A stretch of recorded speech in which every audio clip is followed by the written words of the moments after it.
Leader akan berdiri di atas dari kepala bayi, membantu membersihkan jalan nafas atau airway, dan membantu breathing. Orang kedua yaitu circulation, berdiri di sisi kiri dari pasien, membantu mendengarkan detak jantung bayi dan melakukan kompresi dada bila dibutuhkan. Orang ketiga berdiri di sisi kanan bayi, yaitu bagian equipment dan obat-obatan. Dia akan membantu untuk mempersiapkan peralatan dan memberikan pengobatan dan membantu leader memberikan antisipasi yang akan dilakukan. Persiapan tempat untuk melakukan resusitasi adalah infant warmer, mengatur suhu 34 derajat Celcius yang perlu dinyalakan 15 menit sebelum bayi lahir, punya alas cahaya yang cukup terang. Kalau kita tidak bisa mempunyai infant warmer, maka kita bisa menggunakan lampu penghangat, box lamp atau lampu pijar 60 watt dengan jarak antara lampu dan meja resusitasi sejauh 60 cm.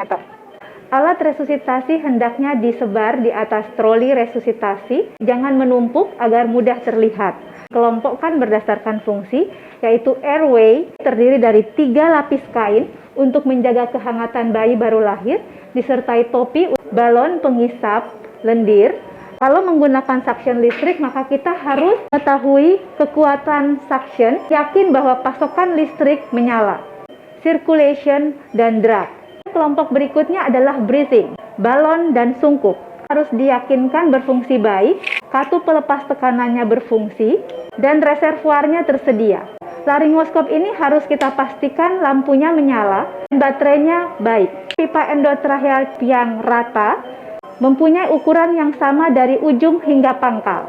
Stilet kita masukkan ke dalam pipa buat membantu kita untuk mengarahkan letak pipa. Berikutnya ke circulation, pulse oximeter, atau kita bisa menggunakan stetoskop untuk mendengarkan heart rate. Obat-obatan, cairan untuk keperluan sirkulasi, fluid, kateter umbilikal bila mempunyainya. Tipis resuscitator adalah alat untuk memberikan bantuan breathing. Alat ini jauh lebih baik dari balon dan sungkup, bisa memberikan tekanan inspirasi, puncak, tekanan positif di akhir ekspirasi dengan menyeimbangkan oksigen 21% dan oksigen 100%. Alat ini memiliki kompresor internal yang akan menghasilkan oksigen 21% dengan flow tertentu yang kita bisa atur dengan tombol FiO2. Dengan menutup 2 lubang pada selang utama. Kita atur misalnya tekanan inspirasi puncak 30 cm H2O. PEEP atau Positive and Expiratory Pressure kita atur dengan cara memutar tombol PEEP yang akan kita hubungkan dengan sungkup oksigen. Bila bayi sudah bernafas tetapi masih retraksi, tidak membutuhkan ventilasi tekanan positif, hanya membutuhkan CPAP atau Continuous Positive Airway Pressure. Setelah bayi lahir, kita lakukan penilaian awal. Terdiri dari 3 hal, apakah bayi cukup bulan, bernafas atau menangis, tonus otot baik. Bila ya, langsung dipindahkan ke atas perut ibu dan dilakukan perawatan rutin. Bila salah satu dari ketiga pertanyaan ini terjawab tidak, melakukan resusitasi dengan langkah awal.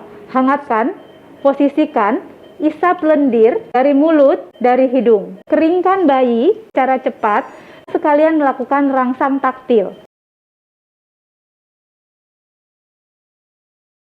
Masang topi, pulse oximetry, lengan kanan bayi.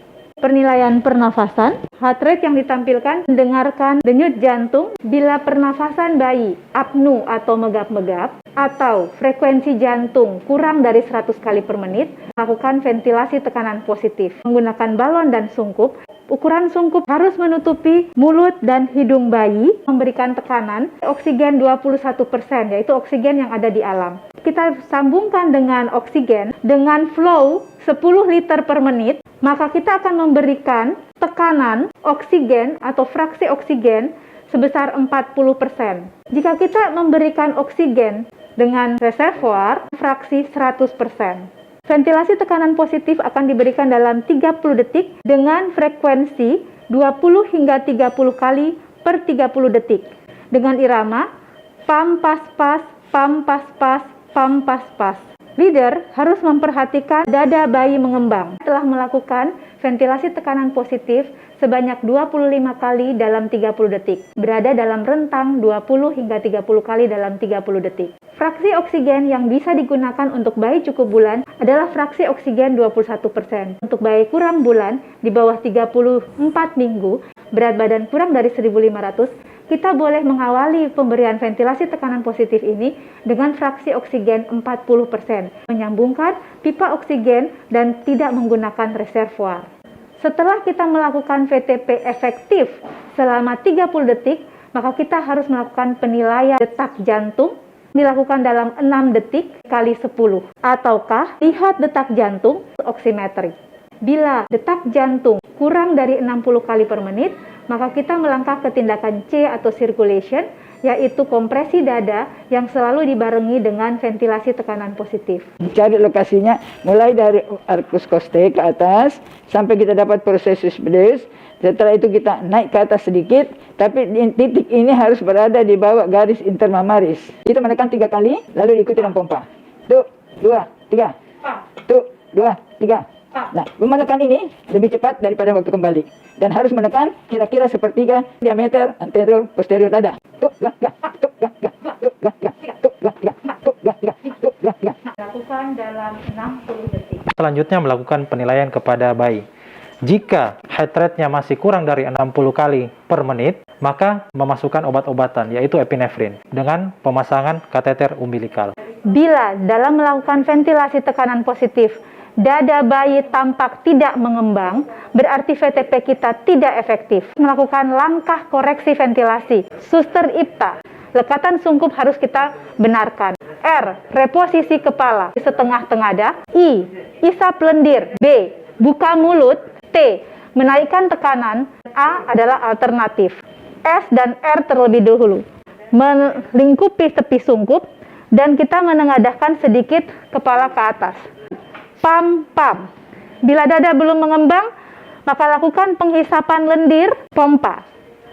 Pam, pam. Bila dada telah mengembang, maka kita tidak melakukan langkah T dan A.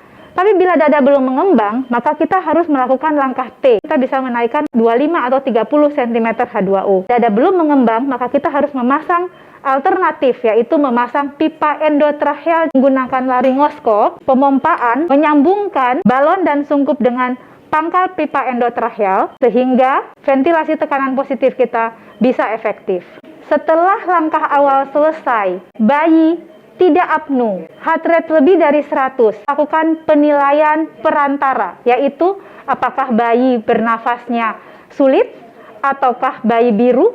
Bila bayi bernafas secara sulit atau distres nafas dan atau bayi biru, tetapi bayinya heart rate-nya lebih dari 100 dan tidak megap-megap, maka bayi tersebut tidak boleh kita berikan ventilasi tekanan positif, tetapi kita harus memberikan continuous positive airway pressure dengan cara menyalakan tipis resusitator 8 liter per menit, oksigen 21% saja, atau gabungan antara oksigen 21 dan 100% dengan fraksi oksigen tertentu. Kita atur PEP yang kita inginkan 5-7 cm H2O, tempatkan di atas bayi, lihat ke arah manometer 5-8 cm H2O.